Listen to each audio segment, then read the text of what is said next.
ಬೆಂಕಿ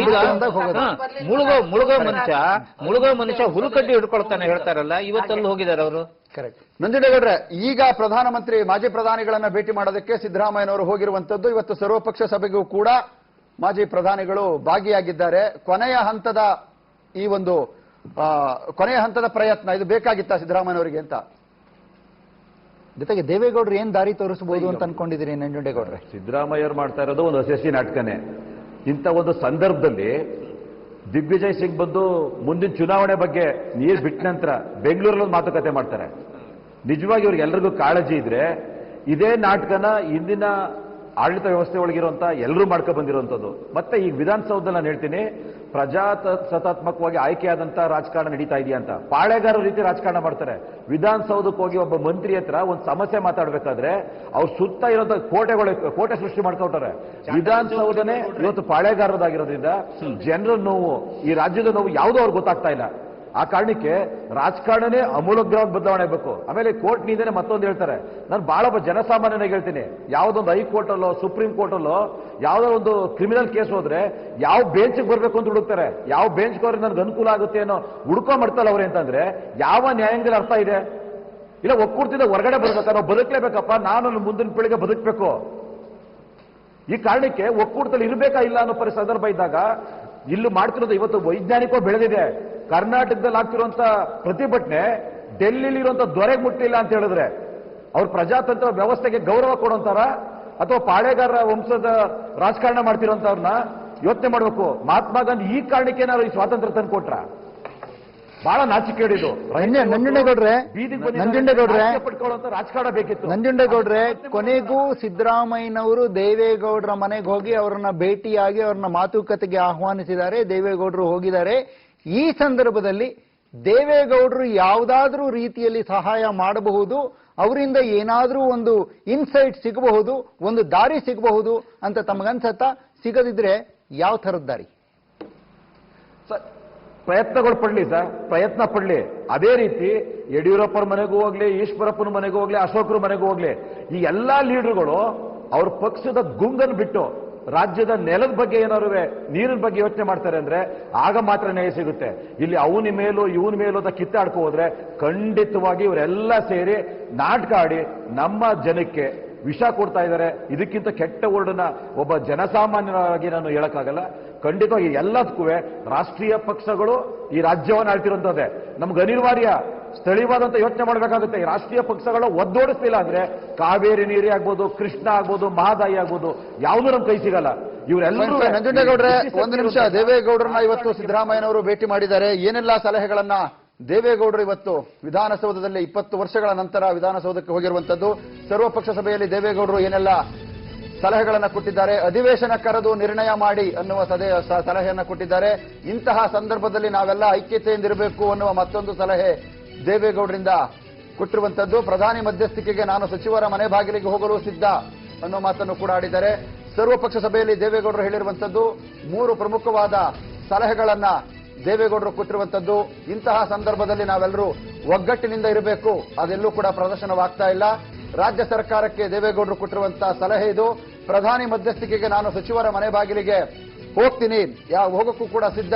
ಇಲ್ಲಿವರೆಗೂ ಏನ್ ಮಾಡ್ತಿದ್ರು ಎಲ್ಲರೂ ಅನ್ನೋ ಪ್ರಶ್ನೆನೂ ಕೂಡ ಬರ್ತದೆ.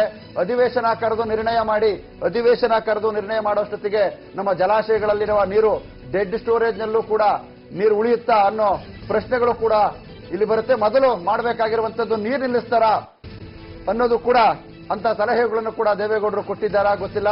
ಒಟ್ಟಿನಲ್ಲಿ ಅಧಿವೇಶನವನ್ನ ಕರೆದು ನಿರ್ಣಯ ಮಾಡಿ ಪ್ರಧಾನಿಗಳ ಮಧ್ಯಸ್ಥಿಕೆಯ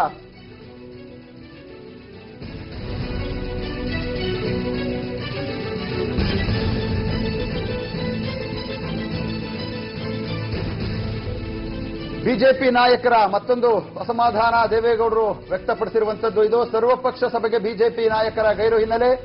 ಇದು ತೀವ್ರವಾಗಿ ಅಸಮಾಧಾನವನ್ನ ದೇವೇಗೌಡರು ವ್ಯಕ್ತಪಡಿಸಿದ್ದಾರೆ. ಐಕ್ಯತೆಯಿಂದ ಇರಬೇಕು ಅಂತಂದ್ರೆ ಇವತ್ತಿನ ಸಭೆಗೆ ಬಿಜೆಪಿಯ ನಾಯಕರು ಬರಬೇಕಾಗಿತ್ತು. ಆದರೆ ಇವತ್ತು ಬಿಜೆಪಿ ನಾಯಕರು ಪಲಾಯನವಾದವನ್ನ ಮಾಡಿದ್ದಾರೆ. ಇದು ನನಗೆ ಬೇಸರ ತಂದಿದೆ ಅನ್ನೋದು ದೇವೇಗೌಡರ ಒಂದು ನುಡಿ. ದೇವೇಗೌಡರು ಕೂಡ ಇದು ಖಂಡಿತವಾಗ್ಲೂ ಸರಿಯಾದಂತ ಮಾತು. ಈ ಒಂದು ಸಂದರ್ಭದಲ್ಲಿ ಆಗಿದ್ದೆಲ್ಲ ಆಗೋಗಿದೆ. ಸರ್ಕಾರದ ಮುಖ್ಯಸ್ಥರಾಗಿರುವಂತದ್ದು ತಪ್ಪು ಮೇಲೆ ತಪ್ಪು, ತಪ್ಪು ಮೇಲೆ ತಪ್ಪನ್ನ ಮಾಡಿದ್ದಾರೆ. ಆದ್ರೆ ಈಗ ಎಲ್ಲರೂ ಸೇರಿ ತಿದ್ದಿಕೊಳ್ಳಬೇಕಾದಂತ ಅನಿವಾರ್ಯತೆಯಲ್ಲಿ ಪಲಾಯನವಾದ ಮಾಡುವುದು ಎಷ್ಟು ಮಟ್ಟಿಗೆ ಸರಿ?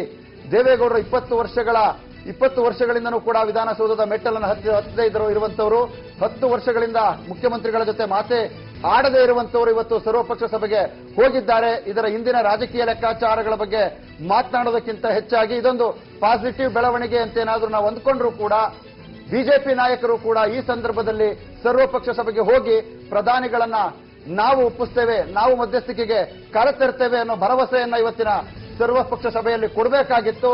ಆದ್ರೆ ಯಾಕೋ ಯಡಿಯೂರಪ್ಪನವರಾಗಿರ್ಬೋದು, ಅನಂತಕುಮಾರ್, ಸದಾನಂದ ಗೌಡರು, ರಾಜ್ಯದ ಸಂಸದರು, ಜಗದೀಶ್ ಶೆಟ್ಟರ್, ಈಶ್ವರಪ್ಪ ಇವರು ಯಾರು ಕೂಡ ಈ ಕಡೆ ಸುಳಿಯದೆ ನಾಪತ್ತೆಯಾಗಿದ್ದಾರೆ, ಪಲಾಯನವಾದವನ್ನ ಮಾಡಿದ್ದಾರೆ. ಇದು ನಿಜಕ್ಕೂ ಕೂಡ ಪದೇ ಪದೇ ಇಂಥದ್ದೇ ಕಾರಣಕ್ಕೆ ನಮಗೆ ಅನ್ಯಾಯವಾಗ್ತಿರುವಂತದ್ದು. ರಾಜ್ಯದ ಇವತ್ತೆಲ್ಲರೂ ಕೂಡ ನೋಡ್ತಾ ಇರ್ತಾರೆ, ತಮಿಳುನಾಡವರು ಸರ್ವಪಕ್ಷ ಸಭೆ ಕರೆದಿದ್ರಂತೆ, ಕರ್ನಾಟಕದವರು ಬಿಜೆಪಿ ಮುಖಂಡರೇ ಹೋಗಿಲ್ಲ ಅನ್ನೋ ನಗೆಪಾಟಿಗೆ ಈಡಾಗುವಂತ ದುಸ್ಥಿತಿಗೆ ತಂದಿಟ್ಟರಲ್ಲ ಈ ಬಿಜೆಪಿ ನಾಯಕರು. ಇದು ರಾಜ್ಯದ ಜನರು ಗಮನಿಸಿರುವಂತದ್ದು. ಇವತ್ತು ತಮಗೆ ಶಕ್ತಿ ಇದ್ದಿದ್ರೆ ಪ್ರಧಾನಮಂತ್ರಿಗಳನ್ನ ನಾವು ಕರೆದು ಒಪ್ಪಿಸ್ತೀವಿ, ಮುಖ್ಯಮಂತ್ರಿಗಳೇ ನೀವು ಮಾಡಿರುವಂತದ್ದು ಇಲ್ಲಿವರೆಗೂ ಕೂಡ ತಪ್ಪು ಮೇಲೆ ತಪ್ಪೆ, ಈಗ ನಾವು ಪ್ರಧಾನಿಗಳನ್ನ ಮಧ್ಯಸ್ಥಿಕೆ ನಾವೇ ಖುದ್ದಾಗಿ ಪ್ರಧಾನಿಗಳ ಜೊತೆ ಮಾತನಾಡ್ತೀವಿ, ಬನ್ನಿ ಹೋಗೋಣ ಅನ್ನೋ ಮಾತನ್ನ ಸರ್ವಪಕ್ಷ ಸಭೆಯಲ್ಲಿ ಆಡಬೇಕಾಗಿತ್ತು. ಇಲ್ಲಿ ಈಶ್ವರ್ ಏನಂದ್ರೆ, ದೇವೇಗೌಡರು ಬಿಜೆಪಿಯವರು ಹೋಗದೆ ಇರೋದಕ್ಕೆ ಅಸಮಾಧಾನ ವ್ಯಕ್ತಪಡಿಸಿರೋದು ನಿಜ, ಸಹಜ, ಮಾಡಬೇಕು, ಖಂಡಿಸಬೇಕು. ಬರೀ ಬೇಸರ ಅಲ್ಲ, ಒಗ್ಗಟ್ಟು ಪ್ರದರ್ಶನ ಮಾಡಬೇಕಾದ ಸಮಯದಲ್ಲಿ ಪಲಾಯನವಾದ ಮಾಡ್ತಿದಾರಲ್ಲ ಬಿಜೆಪಿಯವರು, ಖಂಡಿಸಬೇಕು. But at the same time ನಂಗೆ ದೇವೇಗೌಡರು ಏನೇನು ಸಲಹೆ ಕೊಟ್ಟಿದ್ದಾರೆ ಅಂತ ಅಫಿಷಿಯಲ್ ಆಗಿ ಗೊತ್ತಿಲ್ಲ. ನಮಗೆ ತಿಳಿದು ಬಂದಿರೋದು ಯಾವುದೋ ಒಂದು ಮೂರ್ನಾಲ್ಕು ಹೇಳಿದ್ವಿ. ಬಟ್ ದೇವೇಗೌಡರಿಂದಾಗ್ಲಿ ಅಥವಾ ಕಾನೂನು ತಜ್ಞರಿಂದಾಗ್ಲಿ ನಮಗೆ ಬೇಕಾಗಿರೋ ಸಲಹೆ, ಈ ಸಂದರ್ಭದಲ್ಲಿ ಸುಪ್ರೀಂ ಕೋರ್ಟ್ ಈ ತರದ ಒಂದು ತೀರ್ಪು ಕೊಟ್ಟಿರುವಂತಹ ಸಂದರ್ಭದಲ್ಲಿ ಪ್ರಧಾನಮಂತ್ರಿ ಎಷ್ಟರ ಮಟ್ಟಿಗೆ ಮಧ್ಯಪ್ರವೇಶ ಮಾಡ್ಲಿಕ್ಕೆ ಸಾಧ್ಯ, ಯಾವ ಹಂತಕ್ಕೆ ಮಾಡಕ್ ಸಾಧ್ಯ, ಏನು ಪರಿಹಾರ ಕೊಡಕ್ ಸಾಧ್ಯ, ನಿಜವಾಗ್ಲೂ legally is there a provision for the prime minister to intervene at the outside? ನನಗಂತೂ ಅನ್ಸಲ್ಲ. ಕೋರ್ಟಿನ ತೀರ್ಪಿನಲ್ಲಿ ಪ್ರಧಾನಮಂತ್ರಿ ಮಧ್ಯಪ್ರವೇಶ ಮಾಡಿ ಏನು ಮಾಡಕ್ಕಾಗಲ್ಲ. ಮಾಡಬಹುದಾಗಿರೋದು ಬಹುಶಃ ಇದು ನಿರ್ವಹಣಾ ಮಂಡಳಿಯನ್ನ ಫಾರ್ಮ್ ಮಾಡಬೇಕು 4 ವಾರದಲ್ಲಿ ಅಂತ ಏನಿದೆ, ಅದನ್ನ ತಡೆಯೋ ಕೆಲಸನ ಮಾಡ್ಬೋದು. ಎಲ್ರು ಹೋಗ್ಬಿಟ್ಟು ಪ್ರಧಾನಮಂತ್ರಿ ಮನವೊಲಿಸ್ಬಿಟ್ಟು ಕೋರ್ಟ್ ಹತ್ರ ಟೈಮ್ ತಗೊಳ್ಳಿ, ನಮ್ದು SLP ಪೆಂಡಿಂಗ್ ಇದೆ, ಅಕ್ಟೋಬರ್ 18ಕ್ಕೆ SLP ಬರುತ್ತೆ, ಅದರಲ್ಲಿ ತೀರ್ಮಾನ ಆದ ನಂತರ ಮಾಡಬೇಕಾಗತ್ತೆ, ಏನೋ ಒಂದು ಕಾರಣ ಹೇಳಿ ತಗೋಬೋದಿತ್ತವರು. ಅದನ್ನ ಆ ಮಟ್ಟಕ್ಕೆ ಪ್ರಧಾನಮಂತ್ರಿಯ ಮಧ್ಯಪ್ರವೇಶ ಈ ಸಂದರ್ಭದಲ್ಲಿ ಆಗುತ್ತೆ. ಬಟ್ ಬಹಳ ಮುಖ್ಯವಾಗಿ ದೇವೇಗೌಡರು ಕೊಡಬೇಕಾಗಿದ್ದಂತಹ ಸಲಹೆ ನನ್ನ ಪ್ರಕಾರ, what are the legal options that are there before our government? Supreme ಕೋರ್ಟ್ಗೆ ಮತ್ತೆ ಹೋಗ್ಬೋದಾ, ಮೇಲ್ಮನವಿ ಹಾಕಬಹುದಾ, ಚೀಫ್ ಜಸ್ಟಿಸ್ಗೆ ಒಂದು ಮನವಿ ಕೊಡಬಹುದಾ, ಬೆಂಚ್ ಚೇಂಜ್ ಮಾಡಿ ಅಂತ ಕೇಳ್ಬೋದಾ, ಕಾನ್ಸ್ಟಿಟ್ಯೂಷನಲ್ ಬೆಂಚ್ಗೆ ವರ್ಗಾಯಿಸಿ ಅಂತ ಕೇಳ್ಬೋದಾ? ಅಂದ್ರೆ ಇಟ್ಸ್ ಬೈಯಿಂಗ್ ಟೈಮ್. ಬೇಸಿಕಲಿ ನಾವು ಒಂದೇ ಸಲ ನಾನು ನೀರು ಬಿಡೋದಿಲ್ಲ ಅಂತ ಹೇಳಕ್ಕಿಂತ you need to buy time. You should not commit contempt ಮಾಡಕ್ಕೆ ಅಂತ ಬೇರೆ ದಾರಿಗಳನ್ನ ಹುಡ್ಕೊಂಡೋಗ್ಬೇಕು, ಲೀಗಲ್ ದಾರಿಗಳನ್ನೇ ಹುಡ್ಕೊಂಡೋಗ್ಬೇಕು. ಅದಕ್ಕೆ ದೇವೇಗೌಡರು ದಾರಿ ತೋರಿಸಬೇಕು ಅಂತ ಅನ್ಕೊಂಡಿನಿ. ಹೇಳಿರ್ಬೋದೇನೋ, ಅಫಿಷಿಯಲ್ ಆಗಿ ನಮಗಂತೂ ಗೊತ್ತಿಲ್ಲ, ನಮಗೆ ಗೊತ್ತಾಗಿರೋದಿಟ್ಟು ಅಂತ ಅನ್ಸುತ್ತೆ. ಅದಕ್ಕೆ ನಾನು ಆರಂಭದಲ್ಲೇ ಹೇಳಿದೆ, ಒಂದು ಲೀಗಲ್ ಬ್ಯಾಟಲ್, ಒಂದು ನಾಯಕರು ಇವತ್ತು ಸರ್ವಪಕ್ಷ ಸಭೆಗೆ ಗೈರಾಗಿ ಪಲಾಯನ ಮಾಡೋದ್ರ ಮೂಲಕ ತಾವು ಇವತ್ತು ರಾಜಕೀಯ ಲೆಕ್ಕಾಚಾರವೇ ಇದ್ರೂ ಕೂಡ ಅವ್ರು ಇವಾಗ ಹೀರೋ ಅನಿಸ್ಕೊಳ್ತಾ ಇದ್ದಾರೆ. ಹೋಗಿದ್ದಾರೆ ಅನಂತ್ ಅವರು ಹೇಳಿದಾಗೆ ಅಲ್ಲಲ್ಲ, ಈಗ ಅದ್ರ ಬಗ್ಗೆ ಬರ್ತೀನಿ ನಾನು, ಅವಕಾಶ ಕೊಡಿ. ಈಗ ಪ್ರಧಾನಮಂತ್ರಿಯವರು ಸುಪ್ರೀಂ ಕೋರ್ಟ್ ಆದೇಶದ ವಿರುದ್ಧ ಏನ್ ಕೆಲಸ ಮಾಡಬಹುದು ಐತಿಮಿತಿ ಅವ್ರಿಗೆ ಗೊತ್ತಿದೆ, ಅದನ್ನ ಮಾಡ್ತಾರೆ. ಒಗ್ಗಟ್ಟು ಮುಖ್ಯ. ಇದು ರಾಜ್ಯದ ಹಿತದೃಷ್ಟಿಯಿಂದ ಯಾವುದೇ ಪಕ್ಷದ ಮೇಲೆ ನಾವು ಮಣ್ಣೆರ್ಚು ಕೆಲಸನೋ ಅಥವಾ ಮಾಡಬಾರ್ದು. ಎಲ್ಲರೂ ಒಗ್ಗಟ್ಟಾಗಿ ಫೈಟ್ ಮಾಡಿ. ನೀವೇನು ಅಭಿಯಾನ ಓಡಿಸಿದಿರೋ ಡೆಮೊಕ್ರೆಟಿಕ್ ಆಗ್ತದೆ, ಅದನ್ನು ಮಾಡಬೇಕಾಗ್ತದೆ. ಲೀಗಲ್ ಆಕ್ಟ್ ಮೊದಲನೇ ಇವರು ಸುಪ್ರೀಂ ಕೋರ್ಟ್ ವ್ಯಾಪ್ತಿಗೆ ಬರಲ್ಲ ಅಂತೇಳಿ ನಿಮ್ಮ ನಾರಿಮನ್ ಮುಖಾಂತರ ಹೇಳಿಸಿದ್ರೆ ಬಹುಶಃ supreme court did not have any say, ನಿಲ್ಲಿಸ್ತಿತ್ತು. ಆಯ್ತಲ್ಲ, ಎರಡನೇ ಬಾರಿಗೆ ಹೋದ್ರು. ಎರಡನೇ ಬಾರಿಗೆ ಹೋದಾಗ ನ್ಯಾಯ ಕಾರಣಕ್ಕಾದ್ರೂ ಇವ್ರು ಹೇಳ್ಬೇಕಲ್ಲ. ಲೀಗಲ್ ಬ್ಯಾಟಲ್ ನಲ್ಲಿ ಸಂಪೂರ್ಣವಾಗಿ ಸೋತಿದ್ದಾರೆ. ಬಹುಶಃ ಅದು ಆಚಾರ್ಯ ಹೇಳಿಕೆಗಳು ನೋಡಿದಾಗ ಮತ್ತೆ ತಜ್ಞರ ಹೇಳಿಕೆ ನೋಡಿದಾಗ ಇವರು ಫೇಲ್ಡ್ ಇನ್ ಲೀಗಲ್. ಇನ್ನೂ ದಾರಿ ಇದೆಯಾ? ಲೀಗಲ್ ದಾರಿ ಇದೆಯಾ? ಲೀಗಲ್ ಬ್ಯಾಟಲ್ ನಲ್ಲೂ ಇನ್ನೂ ಇದೆ, ಇನ್ನೂ ಇದೆ. ಏನಿದೆ? ಖಂಡಿತ ಏನಿದೆ? ಅಲ್ಲ, ಅದು ನೀವು ತಜ್ಞರು ಬಿ ವಿ ಆಚಾರ್ಯ ಹೇಳಿದಾಗೆ ಅವ್ರ ಮಾರ್ಗದಲ್ಲಿ ಇಳಿಬೇಕು. ನಾನು ಅಷ್ಟು We will try to ತಜ್ಞ ಅಲ್ಲ. contact ಆಚಾರ್ಯ ಅವ್ರ ವಿಧಾನಸೌಧಕ್ಕೂ ಕೂಡ ನಾವು ಇವತ್ತು ಏನ್ ಮಾಡ್ಬೋದು? ಹೇಳಿ ಭಾಸ್ಕರ್ ಅವರೇ, ಜನತೆಗೆ ಗೊತ್ತಾಗಿದೆ. legal option ಏನಿದೆ ನಮ್ಮ ಮುಂದೆ ಹೇಳಿ. ಯಾರ ಮೇಲೋ ಗೂಬೆ ಕೇಳಿ ಭಾಸ್ಕರ್ ಅವರಿಗೆ. ಈಗ ಅವ್ರು ತಗೊಳ್ಳಿ. ಈಗ ಇದು ನಾವು ಏನನ್ನ ಎಲ್ಲಿ ಕಳ್ಕೊಂಡಿದ್ದೇವೋ ಅಲ್ಲೇ ಹುಡುಕ್ಬೇಕು. ಇದು ಮೊದಲನೇದು. ಕಾವೇರಿ ಇಶ್ಯೂದಲ್ಲಿ ನಾವು ಹುಡುಕ್ಬೇಕಾಗಿರೋದು ಅದೇ ಜಾಗ, ಎಲ್ಲಿ ಕಳ್ಕೊಂಡಿದ್ದೇವೋ ಅಲ್ಲೇ ಹುಡುಕ್ಬೇಕು. ಅದು ಲೀಗಲ್ ಬ್ಯಾಟ್ಲ್ ಮುಂದುವರಿಸಬೇಕು. ಆದ್ರೆ ಅದಕ್ಕೆ ಸಮರ್ಥನೀಯವಾದಂತ ಒಂದು ರಾಜಕೀಯ ಒಗ್ಗಟ್ಟು ಇಲ್ಲಿ ಪ್ರದರ್ಶನ ಆಗಬೇಕು. ಜನ ಒಗ್ಗಟ್ಟಾಗಿದ್ದಾರೆ. ಈ ರಾಜ್ಯದ ಜನ ಉತ್ತರ ಕರ್ನಾಟಕದಿಂದ ಹಿಡಿದು ಮಂಗಳೂರು, ಉಡುಪಿ ತುದಿವರೆಗೆ ಒಂದಾಗಿದ್ದಾರೆ. ಎಲ್ಲೋ ಮಧುರಾಜ್ ಅಂತವ್ರು ಒಬ್ಬಿಬ್ಬರನ್ನು ಬಿಟ್ರೆ ಅದಾಯ್ತಾ, ಅದು ಬಿಡಿ, ಅದೊಂದು ಅಪವಾದ ಅದು. ಆದ್ರೆ ಈಗ ರಾಜಕಾರಣಿಗಳು ಒಗ್ಗಟ್ಟಾಗಬೇಕಾಗಿದೆ. ಅವರು ಎಲ್ಲಾ ಈಗ ರಾಜಕಾರಣಿಗಳು ಒಂದೊಂದು ದಿಕ್ಕಿಗೆ ಒಂದೊಂದು ಮುಖನ ಹಾಕಿ ಕೂತಿದ್ದಾರೆ. ಒಂದು ನಿಮಿಷ ಅಮ್ಮ, ನಾ ಪೂರೈಸ್ಬಿಡ್ತೀನಿ. ನಾನು ಉಳಿದವ್ರು ಮಾತಾಡೋದೇ ಇಲ್ಲ. ಪೂರೈಸಿ, ಮುಂದುವರಿಸಿ. ಮಧ್ವರಾಜ್ ಅಪವಾದ ಅಲ್ಲ, ಮಧ್ವರಾಜ್ ಅಂತವರೇ ಮಂತ್ರಿಗಳಾಗಿರೋದು ಅನ್ನೋದು ಸುಮಾರು ಜನ ಇದ್ದಾರೆ. ನೀವು ಅವ್ರು ಯಾರು ಮಾತನಾಡಿಲ್ಲ ಅಷ್ಟೇನೆ. ಮುಂದುವರಿಸಿ. ಸೊ ಈಗ ಈ ಉದಾಹರಣೆಗೆ ದೇವೇಗೌಡರಿಂದ ನೋಡೋಣ. ಇವರು ಮೊದಲ ಬಾರಿಗೆ 15,000 ಕ್ಯೂಸೆಕ್ ಹಾಕಿ ಬಿಡಬೇಕು ಅಂತಂದಾಗ ಏನ್ ಹೇಳಿದ್ರು ಅವರು? ನೀವು ಅದರ ವಿರುದ್ಧ ಹೋಗಬೇಡಿ ಅಂತ. ಅದ್ರ ವಿರುದ್ಧ ಹೋಗಬೇಡಿ ಅಂದವರು ಇವತ್ತು ನೀರನ್ನು ಬಿಡಬೇಡಿ ಅಂತ ಹೇಳಿ ಹೇಳ್ತಿದ್ದಾರೆ ದೇವೇಗೌಡರು. ಆದ್ರೆ ಅವತ್ತು ಯಾಕೆ ಅವ್ರು ಹೇಳಿದ್ರು ಹೇಳೋದನ್ನ ನಾವು ಅರ್ಥ ಮಾಡ್ಕೋಬೇಕು. ಅವ್ರೇನ್ ಹೇಳಿದ್ರು?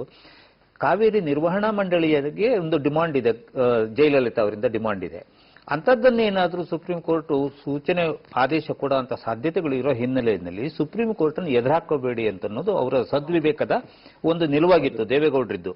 ಆದ್ರೆ ಏನಾಯ್ತು, ಅದು ಪರಿಸ್ಥಿತಿ ಎಷ್ಟು ವಿಕೋಪಕ್ಕೆ ಹೋಯ್ತು ಅಂದ್ರೆ ಇವತ್ತು ಕಾವೇರಿ ನಿರ್ವಹಣಾ ಮಂಡಳಿಯನ್ನ 4 ವಾರದಲ್ಲಿ ನೀವು ಪ್ರಕಟಿಸಿ ಅನ್ನೋ ತರದಲ್ಲಿ ರಾಜ್ಯದ ಸುಪ್ರೀಂ ಕೋರ್ಟ್ ಕೇಂದ್ರ ಸರ್ಕಾರ ಕೊಟ್ಟಿದೆ. ಈಗ ball is in prime minister court. ಆದ್ರೆ ಈಗ ಕರ್ನಾಟಕದಲ್ಲಿ ಏನ್ ಮಾಡಬೇಕು? ನೀವು ಲೀಗಲ್ ಇದನ್ನ ಕೇಳಿದ್ರಿ. ಈಗ ಹಾರಂಗಿ ಇರಬಹುದು, ಕಬಿನಿ ಇರಬಹುದು, KRS, ಹೇಮಾವತಿ, ಈ 4 ಡ್ಯಾಮ್ಗಳಿಂದ ನೀರು ಹೊರಗಡೆ ಬರೋದ್ರ ಮೇಲೆ ಅವರು ಕಾವೇರಿ ನಿರ್ವಹಣಾ ಮಂಡಳಿ ಇರಬೇಕು ಅಂತ ಹೇಳ್ತಾರೆ. ರಾಜ್ಯ ಸರ್ಕಾರದ ಕೈನಲ್ಲಿ ಇರೋದಿಲ್ಲ. ಇವತ್ತು ತುಂಗಭದ್ರಾ ಮಂಡಳಿ ಇದ್ದ ಹಾಗೆ ಜುಟ್ಟು ಜನವರಿ 2 ಅದ್ರ ಕೈನಲ್ಲಿ ಇರ್ತಾರೆ ನಿರ್ವಹಣಾ ಮಂಡಳಿಯಲ್ಲಿ. ಆದ್ರೆ ಕರ್ನಾಟಕ ಸರ್ಕಾರ ಒತ್ತಾಯ ತರಬೇಕಾಗತ್ತೆ. ಏನಂದ್ರೆ ಕಾವೇರಿ ನೀರನ್ನು ಹಿಡಿದಿಡುವಂತ ಇನ್ನೊಂದು ಸೋರ್ಸ್ ಆದ ಮೆಟ್ಟೂರು ಅಣೆಕಟ್ಟೆಯನ್ನು ಕೂಡ ಈ ನಿರ್ವಹಣಾ ಮಂಡಳಿ, ನೀವು ನಿರ್ವಹಣಾ ಮಂಡಳಿಯನ್ನು ಮಾಡೋದೇ ಹೌದಾದ್ರೆ, ಅಲ್ಲ ನಿರ್ವಹಣಾ ಮಂಡಳಿ ಮಾಡಿದ್ರೆ ಅದು ಬಂದೇ ಬರುತ್ತೆ. ಇಲ್ಲ ಬಂದೇ ಬರುತ್ತೆ. ನೋಡಿ ಬೇಕಾದ್ರೆ ನೋಡಿ. ನಾನು ಈ ಕ್ಷಣದಲ್ಲಿ ಬಹುಶಃ ನಾವು ಕೇಳಬೇಕಾಗಿರೋದಿಲ್ಲ ತೀರ್ಪಿನ ಬಗ್ಗೆ ನಮಗೆ ಸಮಾಧಾನ ಇಲ್ಲ. ಟ್ರಿಬ್ಯುನಲ್ ಕೊಟ್ಟಿರೋ ತೀರ್ಪಿನ ಬಗ್ಗೆ ಸಮಾಧಾನ ಇಲ್ಲ. ನಾವು ಸ್ಪೆಷಲ್ ಲೀವ್ ಪಿಟಿಷನ್ ಹಾಕೊಂಡಿದೀವಿ. ನಮಗಲ್ಲಿ ಕರೆಕ್ಷನ್ ಆಗಬೇಕು, ತೀರ್ಪಿನ ಕರೆಕ್ಷನ್ ಆಗಬೇಕು. ನಮ್ಮ ಹಕ್ಕು 270 TMC ಅಂತ ಏನ್ ಕೊಟ್ಟಿದ್ವಿ ಅದು 300, 330, ಈಗ 134 ಸೆಪ್ಟೆಂಬರ್ ತನಕ ಏನ್ ಬಿಡಬೇಕು 4 ತಿಂಗಳಲ್ಲಿ ಅಂತಿದೆ. 90, 80 ಹಿಂಗೇನೋ ಕರೆಕ್ಷನ್ ಮಾಡಿಕೊಂಡು ಆ ಕರೆಕ್ಷನ್ ಆದ್ಮೇಲೆ ಮ್ಯಾನೇಜ್ಮೆಂಟ್ ಬೋರ್ಡ್ ನ ಮಾಡಿ ಕವರ್ ಆಲ್ ದಿ ರಿಸರ್ವಾಯರ್. ಹೌದು, ಆ ಡಿಮಾಂಡ್ ಅನ್ನ ಇವತ್ತು ಕರ್ನಾಟಕ ಮಾಡಬೇಕಿದ್ರೆ ಒತ್ತಡ ಒಂದು ಧ್ವನಿಯದಾಗಿದ್ರೆ ಸಾಕಾಗಬಾರದು. ಕಾಂಗ್ರೆಸ್ನವ್ರು ಮಾಡಿದ್ರೆ ಸಾಕಾಗೋದಿಲ್ಲ, JDSನವ್ರು ಹೇಳಿದ್ರೆ ಸಾಕಾಗೋದಿಲ್ಲ, ಬಿಜೆಪಿ ಹೇಳಿದ್ರೆ. ಈಗ ಈ 3 ಪಕ್ಷದವರು ತಮ್ಮೆಲ್ಲ ನಡುವಿನ ಗೋಡೆಗಳನ್ನು ಒಡೆದಾಕೋಬೇಕು. ಇವರು ಬರ್ಲಿನ್ ಗೋಡೆಯನ್ನು ಒಡೆದಾಕದಂಗೆ ಈ ರಾಜಕೀಯ ಪಕ್ಷಗಳು ಕಾವೇರಿ ವಿಚಾರದಲ್ಲಿ ಇರಬಹುದು, ಕೃಷ್ಣ ವಿಚಾರದಲ್ಲಿ ಅದೇ ಈ ಬಿಜೆಪಿಗೆ ಇರೋದು ಇನ್ನು ಡಿಲೆಮಾ ಏನಂತಂದ್ರೆ, ಇವತ್ತು ನಾವು ಸರ್ವಪಕ್ಷ ಸಭೆಗೆ ಹೋಗಿ ಸರ್ವಪಕ್ಷ ಸಭೆಯಲ್ಲಿ ನಾವು ಪ್ರಧಾನಿ ಹತ್ರ ಹೋಗೋಣ ಅಂತ ಒಂದು ನಿರ್ಣಯ ನಮ್ಮ ಪ್ರಧಾನಿ ಹತ್ರ ನಾವು ಹೋಗಕ್ಕಾಗತ್ತಾ ಅಂತ ಅಧಿಕಾರ ನಡೆಸಿರ್ತಕ್ಕಂಥವ್ರು ರೈತರ ಪರವಾಗಿ ಹೋರಾಟ ಮಾಡಿದಂತ ಪಕ್ಷ ಅಷ್ಟು ಬಾಲಿಸವಾಗಿ ತಿಳ್ಕೊಳ್ಳೋಕೆ ಆಗುದೇ ಇಲ್ಲ. ನಮ್ಮ ಮುಖ್ಯಮಂತ್ರಿ ಅವರ ಧೋರಣೆನೇ ಬೇರೆ, ನಮ್ಮ ಸಲಹೆ ಸಹಕಾರ ತಗೊಳ್ಳೋದಿಲ್ಲ ಅಂತ ನಿಲುವು ಬಂದು ಆ ರೀತಿ ಹೇಳಿಲ್ಲ ಅಂತ ನನಗೆ. ಅನಂತವರೇ, ಈಶ್ವರ್ ಅವರೇ, ಈ ವಿಚಾರದಲ್ಲಿ ವೀರಯ್ಯನವ್ರನ್ನ ಕಟ್ಟಿ ಹಾಕಕ್ಕೆ ನಾನು ಇಷ್ಟಪಡೋದಿಲ್ಲ. ಅವರಿರಬಹುದು ಅಥವಾ ನಮ್ಮ ಸಚಿನ್ ಅವರು ಇರಬಹುದು. ಅವರು ಪಾರ್ಟಿಯ ಒಂದು ಚೌಕಟ್ಟಿದೆ, ಆ ಚೌಕಟ್ಟು ಒಳಗಡೆನೆ ನಿಂತು ಮಾತಾಡಬೇಕಾದಂತ ಒಂದು ಅನಿವಾರ್ಯ ಇದೆ. ಅದು ಅವರು ತಪ್ಪು ಅಂತ ನಾನು ಹೇಳೋದಿಲ್ಲ, ಅವರ ಅಸಹಾಯಕತೆ, ಅದನ್ನ ನಾವು ಅರ್ಥ ಮಾಡ್ಕೊಂಡ್ಬಿಡ್ತೇವೆ.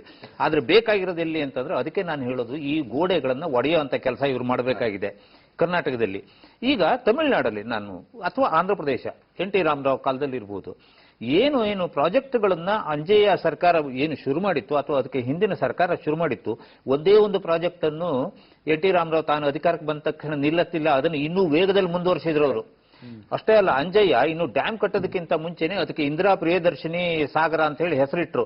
ಆ ಹೆಸರನ್ನು ಕೂಡ ಬದಲಾಯಿಸಕ್ ಹೋಗ್ಲಿಲ್ಲ ಅವರು. ಆ ಹೆಸರು ಇವತ್ತಿಗೂ ಹಾಗೇ ಇದೆ. ಗೊತ್ತಾಯ್ತಾ? ಆ ಅಣೆಕಟ್ಟು ನಿರ್ಮಾಣ ಆಗಿದ್ದು NT ರಾಮರಾವ್ ಕಾಲದಲ್ಲಿ.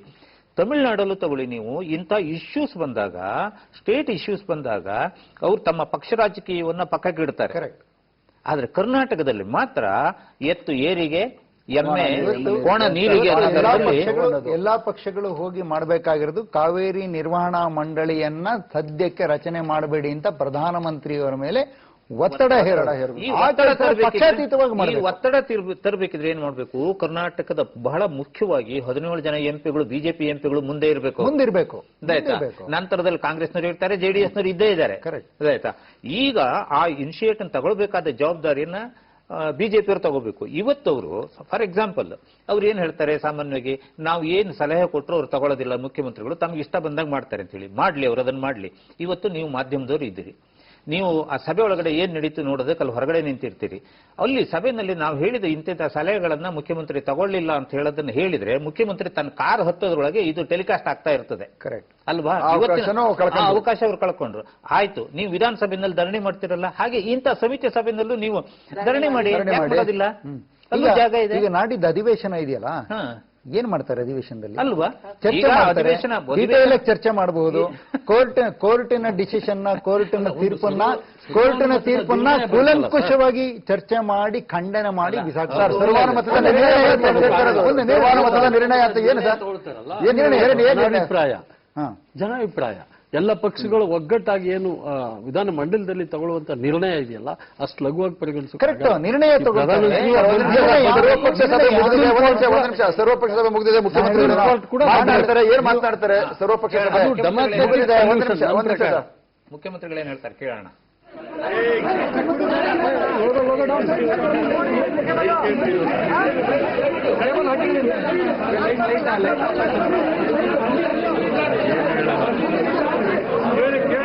ಈಗ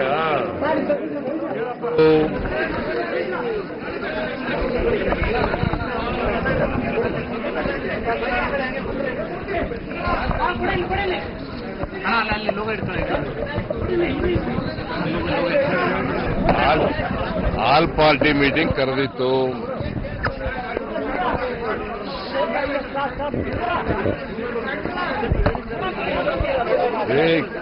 ಯಾರಿಗೆ ಹೇಳಿದ್ರಿ ಗಲಾಟೆ ಮಾಡಿದ್ರೆ? ಯಾಕೆ ತಳ್ಳಾಡ್ತೀರಿ?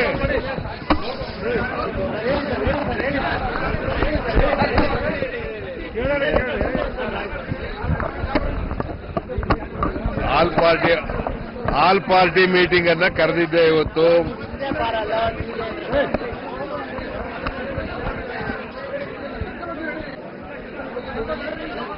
ಈ ಮೀಟಿಂಗ್ ನಲ್ಲಿ ದೇವೇಗೌಡರು ಕೂಡ ಬಂದಿದ್ರು, ಮೊನ್ನೆ ಖರ್ಗೆ ಅವರು ಬಂದಿದ್ರು, ವೀರಪ್ಪ ಮೊಯ್ಲಿ ಅವರೆಲ್ಲ ಬಂದಿದ್ರು, ಜೆಡಿಎಸ್ನವರೆಲ್ಲ ಬಂದಿದ್ರು, ಕುಮಾರಸ್ವಾಮಿ ಬಂದಿದ್ರು, ಹೊರಟ್ಟಿ ಬಂದಿದ್ರು.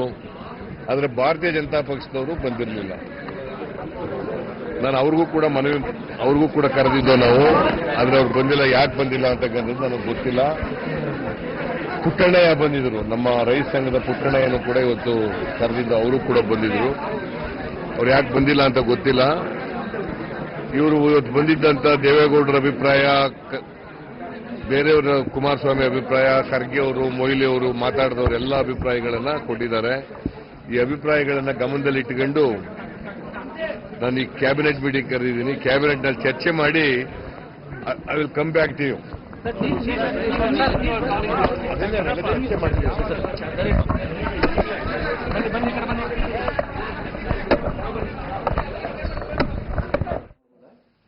ಇದು ಸಿದ್ದರಾಮಯ್ಯನವರು ಮಾತನಾಡಿರುವಂತದ್ದು.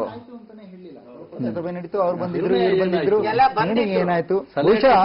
ಬಹುಶಃ ಸರ್ವಪಕ್ಷ ಸಭೆಯಲ್ಲಿ ಇವತ್ತು ಮಾಡಿರೋದ್ರಲ್ಲಿ ನಾಡಿದ್ದು ಅಧಿವೇಶನದಲ್ಲಿ ನಾವು ಏನೇನು ಮಾತಾಡಬೇಕು, ಏನ್ ನಿರ್ಣಯ ತಗೋಬೇಕು ಅನ್ನೋದ್ರ ಬಗ್ಗೆ ಮಾತಾಡಿರ್ತಾರ ಅಂತ ನಾನು ಅನ್ಕೊಂಡಿದ್ದೀನಿ. ಆದ್ರೆ ನನ್ನ ಅನುಭವದಲ್ಲಿ ಹೇಳ್ತೀನಿ, ಈ 40 ವರ್ಷದ ಅನುಭವದಲ್ಲಿ ಈ ಮಹಾಜನ್ ವರದಿಗೆ ಸಂಬಂಧಪಟ್ಟಂತೆ ಕರ್ನಾಟಕದಲ್ಲಿ ಬೇಕಾದಷ್ಟು ಸಾರಿ ಸರ್ವಾನುಮತದ ನಿರ್ಣಯಗಳಾಗಿದ್ದಾವೆ.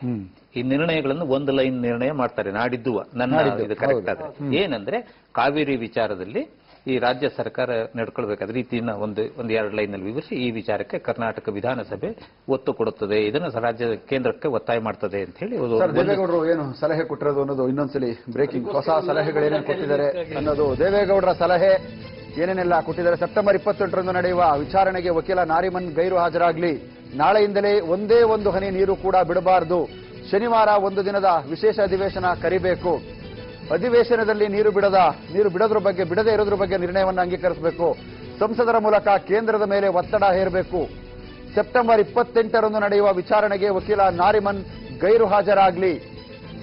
ಇದು ಪ್ರಮುಖವಾದ ವಿಚಾರ. ಲೀಗಲ್ ಬ್ಯಾಟಲ್ ನಾವು ಯಾವ ರೀತಿ ಮಾಡಬೇಕು ಅನ್ನೋದಕ್ಕೆ ದೇವೇಗೌಡರು 28ನೇ ತಾರೀಕು ನಾರಿಮನ್ ಅಲ್ಲಿಗೆ ಹೋಗೋದೇ ಬೇಡ ಅನ್ನೋ ಮಾತನ್ನ ಆಡಿದ್ದಾರೆ. ಈಗಾಗಲೇ ನಾರಿಮನ್ ಒಳ್ಳೆ ವಾದವನ್ನ ಮಾಡಿದ್ದಾರೆ. ಈ ಬಗ್ಗೆ ಯಾರಿಗೂ ಕೂಡ ಅನುಮಾನ ಬೇಕಿಲ್ಲ. ಆದರೆ 28ನೇ ತಾರೀಕು ನಡೆಯುವಂತ ವಿಚಾರಣೆಗೆ ಮತ್ತೊಂದ್ಸಲ ಹೋಗುವ ಅಗತ್ಯ ಇಲ್ಲ ಅನ್ನೋ ಸಲಹೆಯನ್ನ ದೇವೇಗೌಡರು ಕೊಟ್ಟಿರುವಂತದ್ದು.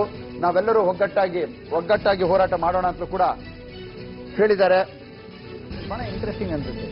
ನಾರಿಮನ್ ಅವರು ಹೋಗಬಾರದು 28ಕ್ಕೆ ಅಂತಂದ್ರೆ ವಾಟ್ ಈಸ್ ಈ ಇಂಡಿಕೇಟಿಂಗ್? ಒಳ್ಳೆ ವಾದ ಮಾಡಿದ್ದಾರೆ, ಅದರಲ್ಲಿ ಅನುಮಾನ ಇಲ್ಲ. ಆದ್ರೆ 28ಕ್ಕೆ ಹೋಗಬಾರ್ದು ಅಂದ್ರೆ ನಾರಿಮನ್ ಅವರ ಪ್ರೆಸೆನ್ಸೇ it is influencing the judgement ಅನ್ನೋ ತರದ ಅರ್ಥನ ಹೇಗೆ ಅರ್ಥ ಮಾಡ್ಕೋಬೇಕು? ಬಹಳ ನಿಗೂಢ ಅನ್ಸುತ್ತೆ. It's very interesting. ಅದಕ್ಕೆ ದೇವೇಗೌಡರು ಉತ್ತರ ಕೊಡಬೇಕು. ನಾವೇನಾದ್ರು ಹೇಳಿದ್ರೆ ತಪ್ಪಾಗುತ್ತೆ. ಅಲ್ಲ, ಅದನ್ನ ಬಿಟ್ವೀನ್ ದಿ ಲೈನ್ಸ್ ನಾವು ಓದೋದಾದ್ರೆ ಈಗ ನೀವು ಇಲ್ಲಿ ಏನ್ ತೋರಿಸ್ತಿದ್ರು ಇಷ್ಟನ್ನು ಸೀಮಿತಗೊಳಿಸಿ ನಾನು ಹೇಳ್ತೀನಿ. ಯಾಕೆಂದ್ರೆ ದೇವೇಗೌಡರು ನಿಜವಾಗಿ ಏನ್ ಹೇಳಿದಾರೋ, ನೀವೇನ್ ತೋರಿಸಿದಿರೋ, ನೀವು ಸುಳ್ಳನ್ನು ಹೇಳಿದಿರೋ ನಾನು ಹೇಳ್ತಾ ಇಲ್ಲ. ಬಟ್ ಅದು ಪೂರ್ಣವಾದ ಮಾಹಿತಿ ಇಲ್ಲದೆ ಇದ್ದಾಗ ನಾವು ತುಂಡು ವಾಕ್ಯಗಳನ್ನ ಕೊಡಬೇಕಾಗುತ್ತೆ. ಅದನ್ನ ನೀವು ಕೊಟ್ಟಿದ್ದೀರಿ. ಅಷ್ಟನ್ನೇ ನಾವು ಅರ್ಥ ಮಾಡ್ಕೊಳ್ಳೋದಾದ್ರೆ ಒಂದ್ ರೀತಿಯಲ್ಲಿ ನಾರಿಮನ್ನು ದೇವೇಗೌಡರೇ ಹೇಳಿದ ಹಾಗೆ ಅತ್ಯಂತ ನಮಗೆ ಬಂದ್ರೆ ಮಾಹಿತಿ ತಮ್ಮ ಗಮನಕ್ಕೆ ತಾವು ಅದೇ ಹೇಳೋದಾದ್ರೆ 28ನೇ ತಾರೀಕು ಒಂದು ವೇಳೆ ನಾರಿಮನ್ ಅವರು ಹೋಗದೇ ಇದ್ರೆ ವಿಚಾರಣೆ ಮುಂದೂಡುತ್ತೆ, ನಮಗೊಂದಷ್ಟು ಕಾಲಾವಕಾಶ ಸಿಗುತ್ತೆ ಅನ್ನೋ ಉದ್ದೇಶ ದೇವೇಗೌಡರದು ಅನ್ನೋದು ಮಾಹಿತಿ. ಅದ್ರ ಇನ್ನೊಂದಷ್ಟು ಈಗಾಗಲೇ ಏನು ನಿರ್ವಹಣಾ ಮಂಡಳಿ ಮಾಡಬೇಕು, ಏನೇನು ಮಾಡಬೇಕು ಅಂತ ಹೇಳಿದಾರಲ್ಲ, ಇದಕ್ಕೊಂದಷ್ಟು ಕಾಲಾವಕಾಶ. ಈಗ ನಾರಿಮನ್ ನಮ್ಮ ಪ್ರಮುಖವಾದ ವಕೀಲರೇ ಹಾಜರಾಗಿಲ್ಲ ಅಂದ್ರೆ ಸಾಮಾನ್ಯವಾಗಿ 28ಕ್ಕೆ ವಿಚಾರಣೆ ಆಗುವಷ್ಟರೊಳಗಡೆ ನಾವು ನೀರು ಬಿಟ್ಟಿರ್ಬೇಕಲ್ಲ. ನೀರು ಬಿಟ್ಟಿರೋದ್ರ ಬಗ್ಗೆ ಅಫಿಡವಿಟ್ ಕೊಡ್ಬೇಕು. ಅದನ್ನು ಕೊಡದೆ ಹೋದ್ರೆ ಏನಾಗುತ್ತೆ?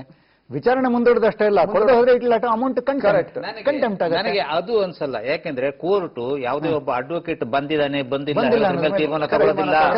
ನಾರಿಮನ್ ಇರ್ಬೋದು, ಯಾರೇ ಇರ್ಬೋದು, ಬರಲಿಲ್ಲ ಇನ್ನೊಬ್ರು ಇರ್ತಾರೆ ಅಲ್ಲಿ ಹಾಗಾಗಿ ಕೋರ್ಟ್ ಮುಂದೆ ಅದು ನಡೆಯೋದಿಲ್ಲ, ಅಲ್ಲಿ ನಡಿಬೇಕು. ಈಗ ಏನಂದ್ರೆ ದೇವೇಗೌಡರು ಹೇಳಿರೋದ್ರಲ್ಲಿ ಏನಿದೆ ಅಂತಂದ್ರೆ, ಇದು ಒಂದು ರೀತಿಯಲ್ಲಿ ಇಷ್ಟೊಂದು ಸಮರ್ಥವಾದ ವಾದವನ್ನು ಮಾಡಿದರೂ ಕೂಡ ಅದನ್ನ ರೆಕಗ್ನೈಸ್ ಮಾಡದೇ ಇರೋಂಥ ನ್ಯಾಯಮೂರ್ತಿಗಳಿಬ್ಬರು ಇದಾರಲ್ಲ, ಅವರ ವಿರುದ್ಧ ಒಂದು ರೀತಿಯ ಸಾತ್ವಿಕವಾದ ರೋಷವನ್ನು ವ್ಯಕ್ತಪಡಿಸೋದಕ್ಕೆ, ಸಾತ್ವಿಕವಾದ ಪ್ರತಿಭಟನೆಯನ್ನು ವ್ಯಕ್ತಪಡಿಸೋದಕ್ಕಾಗಿ ಅವರು ಗೈರ್ಹಾಜರಾಗಲಿ ಅಂತೇಳಿ ದೇವೇಗೌಡರು ಸಲಹೆ ಕೊಟ್ಟಿರ್ಬೋದು ನನಗನ್ಸುತ್ತೆ. ಕಡೆ 2 ನಿಮಿಷ ಇದೆ, ಎಲ್ಲರಿಗೂ ಕೂಡ ಅವಕಾಶ. ವಿಧಾನಮಂಡಲದ ಅಧಿವೇಶನದಲ್ಲಿ ಈ ಇವತ್ತು ನಡೆದಿರೋ ಸರ್ವಪಕ್ಷ ಸಭೆ ಇರಲಿ ಅಥವಾ ನಾಳೆ ನಡೀಲಿಕ್ಕಿರೋ, ನಾಳೆನೋ ಶನಿವಾರ ನಡೀಲಿಕ್ಕಿರೋ ಅಂತಹ ವಿಧಾನಮಂಡಲದ ಅಧಿವೇಶನ ಇರಲಿ, ಇವೆರಡೂ ಕೂಡ ಸಿದ್ದರಾಮಯ್ಯ ಸರ್ಕಾರ ತನ್ನಗೆ ಒಂದು ಗುರಾಣಿಯಾಗಿ ಬಳಸಿಕೊಳ್ಳುತ್ತದೆ. ಏನಂದ್ರೆ ರಾಜ್ಯ ಸರ್ಕಾರ ತೀರ್ಮಾನ ತಗೊಳ್ಳೋದಿಲ್ಲ, ನೀರು ಬಿಡ್ಕೂಡ್ದು ಹೇಳಿ ರಾಜ್ಯ ಸರ್ಕಾರ ತೀರ್ಮಾನ ತಗೊಳ್ಳೋದಿಲ್ಲ, ತಗೊಂಡಿದ್ಯಾವುದು ವಿಧಾನಮಂಡಲ. ಸೊ ಅವರು ಒಂದು ರೀತಿಯ ಶೀಲ್ಡ್ ಆಗಿ ವಿಧಾನಮಂಡಲದ ಅಧಿವೇಶನವನ್ನ ನಡೆಸಲಿಕ್ಕಿದ್ದಾರೆ. ಮುಂದಿನ ನಾಟಕವನ್ನು ನಾವು ಮುಂದಿನ ದೃಶ್ಯವನ್ನು ಮುಂದಿನ ಪರದೆ ಮೇಲೆ ನೋಡೋಣ. ತಮ್ಮದು ಕೊನೆ ಮಾತು, ಸಂಸತ್ತು ಮುಂದೆ ಒಂದು ಧರಣಿಯನ್ನ ಮಾಡಬೇಕು, ಸತ್ಯಾಗ್ರಹವನ್ನ ಮಾಡಬೇಕು ಅನ್ನೋದು ನಮ್ಮ ಅಭಿಯಾನ. ನೀವು ಅದಕ್ಕೇನಾದ್ರೂ ಹೋಗ್ತೀರಾ ದೆಹಲಿಗೆ? ಇದು ಸಮಯೋಚಿತವಾದಂತ ಸಲಹೆ ಅಲ್ವಾ? ಖಂಡಿತ ಸಮಯೋಚಿತ ಸಲಹೆ. ಆದ್ರೆ ನಾನು ಹೇಳೋದು, ಇದು ಒಂದು ವಾರದ ಮುಂಚೆ ಮುಖ್ಯಮಂತ್ರಿಗಳು ಕರ್ಕೊಂಡು ಹೋಗ್ಬೇಕಾಗಿತ್ತು. ಹೋಗ್ಲಿ, ಈಗ ಧರಣಿ ಮಾಡ್ಕೊಂಡು ಹೋಗ್ಬೇಕಾಗಿಲ್ಲ ಪ್ರಧಾನಿ ಹತ್ರಕ್ಕೆ. ಎಲ್ರನ್ನೂ ಕರ್ಕೊಂಡು ಮುಖ್ಯಮಂತ್ರಿಗಳು, ಏನು ಬಿಜೆಪಿ ಸರ್ಕಾರದ ಎಂಪಿಗಳಿದಾರೋ ಎಲ್ಲ ಎಂಪಿಗಳು, ಕರ್ನಾಟಕದ ಎಂಪಿಗಳು ಎಲ್ಲರೂ ಕೂಡ ಸರ್ವಾನುಮತಿಯಿಂದ ಇದನ್ನ ಪಕ್ಷಾತೀತವಾಗಿ ತಗೊಳ್ಬೇಕಾಗ್ತದೆ. Okay, fine sir. ಜೊತೆಗೆ ಒಂದೇ ಒಂದು ನಿಮಿಷ ಸರ್, ನಮಗೇನು ಇವತ್ತು ಕೃಷ್ಣ ಇರ್ಬೋದು, ಕಾವೇರಿ ಇರ್ಬೋದು, ಮಹಾದಾಯಿ ಇರ್ಬೋದು, ಎಲ್ಲ ಏನು ಅಗೇನ್ಕಲ್ ಇರ್ಬೋದು, ಇದಕ್ಕೆ ಕಾವೇರಿ ಬೋರ್ಡ್ ಮಾಡ್ತೀವಿ ಅಂತಾರಲ್ಲ, ಅದು ನಮಗೆ ಸಮ್ಮತಿ ಇಲ್ಲ. ಕಾವೇರಿ ಬೋರ್ಡ್ ಅವಶ್ಯಕತೆ ಇಲ್ಲ. ಅಂತರ್ಜಲ ನೀತಿ ದಯಮಾಡಿ ಕಾವೇರಿ ಬೋರ್ಡ್ ಕಿತ್ತಾಕಿ ರಾಷ್ಟ್ರೀಯ ಜಲ ನೀತಿ ಆಗಲೇಬೇಕು. ಎಲ್ಲ ಮಠಾಧೀಶರು ಇದಕ್ಕೆ ಬರಬೇಕು. ಏನು ದೆಹಲಿಗೆ ಹೋಗ್ಬೇಕು, ಅದಕ್ಕೆ ಎಲ್ಲ ಮಠಾಧಿಪತಿಗಳು ಸೇರ್ಕೊಂಡು ಬರಬೇಕು. ಅದೇ ನಮ್ದು ಬೆಳಗ್ಗೆಯಿಂದ ಹೋಗ್ತಾ ಇರಲ್ಲ ಅಂತಾರೆ, ಬೇಕೇ ಬೇಕು ಸತ್ಯಾಗ್ರಹ, ಪಕ್ಷಾತೀತವಾದ ಸತ್ಯಾಗ್ರಹ. ಅಟ್ ದ ಸೇಮ್ ಸತ್ಯಾಗ್ರಹ ಅಂತಂದ್ರೆ ಸತ್ಯಕ್ಕೋಸ್ಕರ ಆಗ್ರಹ ಮಾಡೋದಲ್ವಾ? ಸತ್ಯಕ್ಕೋಸ್ಕರ ಆಗ್ರಹ ಮಾಡೋದು ಪೊಲಿಟಿಕಲಿನೂ ಆಗಬೇಕು, ಲೀಗಲಿನೂ ಆಗಬೇಕು. ನಾವು ಅಹಿಂಸಾತ್ಮಕವಾಗಿರ್ಬೇಕು, ಮತ್ತೆ ಲೀಗಲ್ ಆಪ್ಷನ್ಸ್ ನಾವು ಬಿಡಬಾರ್ದು ಅಂತ. ನಮ್ಮಲ್ಲಿ ತುಂಬಾ ಮೇಧಾವಿ ಲೀಗಲ್ ಲ್ಯೂಮಿನರೀಸ್ ಇದ್ದಾರೆ, ಬಳಸ್ಕೊಳ್ಳಿ. ಮುಂದೆ ನಮಗೆ ಕಾನೂನಾತ್ಮಕವಾದ ಹೋರಾಟಕ್ಕೆ ಏನ್ ದಾರಿ ಇದೆ ಅಂತ ನೋಡಿ, ಕಾನೂನಾತ್ಮಕವಾಗಿ ಸತ್ಯಕ್ಕೆ ಆಗ್ರಹ ಮಾಡಿ, ಪೊಲಿಟಿಕಲಿ ಸತ್ಯಕ್ಕೆ ಆಗ್ರಹ ಮಾಡಿ. ದಯವಿಟ್ಟು ಎಲ್ಲರೂ ಒಟ್ಟಾಗಿ ಸರ್. ವೀರೇನ್ ಅದು ಮೊದಲನೇ ಖಂಡಿತ ಅದ್ರ ಬಗ್ಗೆ comment ಅವಕಾಶ ಮುಗಿದಿದೆ. ಅಲ್ಲ, ಎಲ್ಲರೂ ಒಟ್ಟಾಗಿ 56 ಇಂಚಿನ ಎದೆಗಾರಿಕೆ ಪ್ರಧಾನಮಂತ್ರಿ ಅವರಿಗೆ ಒಂದು ಇಚ್ಛಾಶಕ್ತಿ ಬೇಕು. ಇಚ್ಛಾಶಕ್ತಿ ಬೇಕು, ಇಚ್ಛಾಶಕ್ತಿ ಬೇಕು. ಇಚ್ಛಾಶಕ್ತಿ ಪ್ರದರ್ಶನ ಮಾಡ್ಲಿ. ವೀರೇನವ್ರು ಹೇಳಿ ಈ ಸಣ್ಣ ಮಕ್ಕಳು 2ನೇ ಕ್ಲಾಸ್ ಮಕ್ಕಳು ಪತ್ರ ಬರೆದಿರ್ತಾರೆ, ರಿಪ್ಲೈ ಮುಖ್ಯಮಂತ್ರಿ ಬರೆದಿದ್ದ ಪತ್ರ ಮತ್ತೆ ಅದೇ ಮಾಡಬೇಡ್ರಿ, ಮತ್ತೆ ಅದನ್ನೇ ಮಾಡಬೇಡಿ ಸಚಿನ್ ಮಿಗ ಅವರೇ. ಇಲ್ಲಿ ನೀವಾದ್ರೂ ಅಟ್ಲೀಸ್ಟ್ ಕೆಳ ಹಂತದ ನಾಯಕರಾದ್ರೂ ಕೂಡ ಒಗ್ಗಟ್ಟಾಗಿರೋ ಪ್ರಯತ್ನವನ್ನ ಮಾಡಿ, ಇಲ್ಲಿ ಸ್ಟುಡಿಯೋದಲ್ಲಾದ್ರೂ ಪ್ರಯತ್ನ ಮಾಡಿ. ಮತ್ತೆ ಅದೇ ಆರೋಪ ಪ್ರತ್ಯಾರೋಪಗಳನ್ನ ಮಾಡೋದು ಬಿಡಿ. Thank you. ಎಲ್ರಿಗೂ ಕೂಡ ಧನ್ಯವಾದಗಳು. ಎಲ್ರಿಗೂ ಕೂಡ ಧನ್ಯವಾದಗಳು. ಅಲ್ಲ, ಎಲ್ರಿಗೂ ಧನ್ಯವಾದಗಳು. ನಾವು ಕೂಡ ಒಂದು ಅಭಿಯಾನ ಮತ್ತು ಅಭಿಪ್ರಾಯ ಸಂಗ್ರಹಣೆಗೆ ಮುಂದಾಗಿದ್ವು. ಮುಗಿದ್ವು. Thank you. ಫೈನ್ ಅಂಬುಜ ಮರೇ. ಓಕೆ. ಧನ್ಯವಾದಗಳು. ನಾವು ಕೂಡ ದೆಹಲಿಯ ಮುಂದೆ ಸತ್ಯಾಗ್ರಹವನ್ನ ಮಾಡಿ, ತಮ್ಮ ಶಕ್ತಿಯನ್ನ ಪ್ರದರ್ಶನ ಮಾಡಿ, ಐಕ್ಯತೆಯನ್ನ ಪ್ರದರ್ಶನ ಮಾಡಿ, ಇದು ಬಿಟ್ಟರೆ ಬೇರೆ ಆಪ್ಷನ್ ನಮ್ಮ ಮುಂದೆ ಇಲ್ಲ ಅನ್ನೋ ಮಾತನ್ನು ಕೂಡ ಹೇಳಿದ್ವು. ಇದಕ್ಕೆ ಜನಾಭಿಪ್ರಾಯದ ಸಂಗ್ರಹಣೆಯನ್ನು ಕೂಡ ನಾವು ಮಾಡಿದ್ದು. ಆ ಜನಾಭಿಪ್ರಾಯ ಸಂಗ್ರಹಣೆ ಈಗ ಹೊರಬಂದಿದೆ. 94% ಜನರು ಈಗಾಗಲೇ ಕರೆಕ್ಟ್ ನೀವು ಕೈಗೊಂಡಿರುವಂತಹ ನಿರ್ಧಾರ, ನಿಮ್ಮ ಸಲಹೆ ಖಂಡಿತವಾಗ್ಲೂ ಸಮಯೋಚಿತವಾದಂಥದ್ದು. ಹಲವಾರು ದಶಕಗಳಿಂದ ನಾವು ಒಗ್ಗಟ್ಟಿನ ಪ್ರದರ್ಶನವನ್ನ ಮಾಡೇ ಇಲ್ಲ. ದೆಹಲಿಯ ಸಂಸತ್ ಭವನದ ಮುಂದೆ ನಾವು ಒಗ್ಗಟ್ಟಿನ ಪ್ರದರ್ಶನವನ್ನ ಮಾಡಬೇಕಾದಂತ ಅನಿವಾರ್ಯತೆ ಇದೆ ಅನ್ನೋದು ಜನರ ಅಭಿಪ್ರಾಯವೂ ಕೂಡ. ಕೇವಲ 6% ಜನ ಮಾತ್ರ ಅಗತ್ಯ ಇಲ್ಲ ಅಂತ ಯಾವ್ಯಾವುದೋ ಕಾರಣಕ್ಕೆ ಹೇಳಿರಬಹುದು. ಬಟ್ ಒಕ್ಕೊರನ ಧ್ವನಿ 94% ಜನರು ಕೂಡ ಇದಕ್ಕೆ ಬೆಂಬಲವನ್ನ ವ್ಯಕ್ತಪಡಿಸುತ್ತಿದ್ದಾರೆ. ಇದು ಸರ್ಕಾರಗಳಿಗೂ ನಮ್ಮ ನಾಳುವಂತ ಎಲ್ಲ ರಾಜಕಾರಣಿಗಳಿಗೂ ಕೂಡ ಗೊತ್ತಾಗ್ಲಿ. ಒಗ್ಗಟ್ಟಿನ ಧ್ವನಿ ಸಂಸತ್ನಲ್ಲಿ ಮೊಳಗ್ಲಿ. ನಮಸ್ಕಾರ.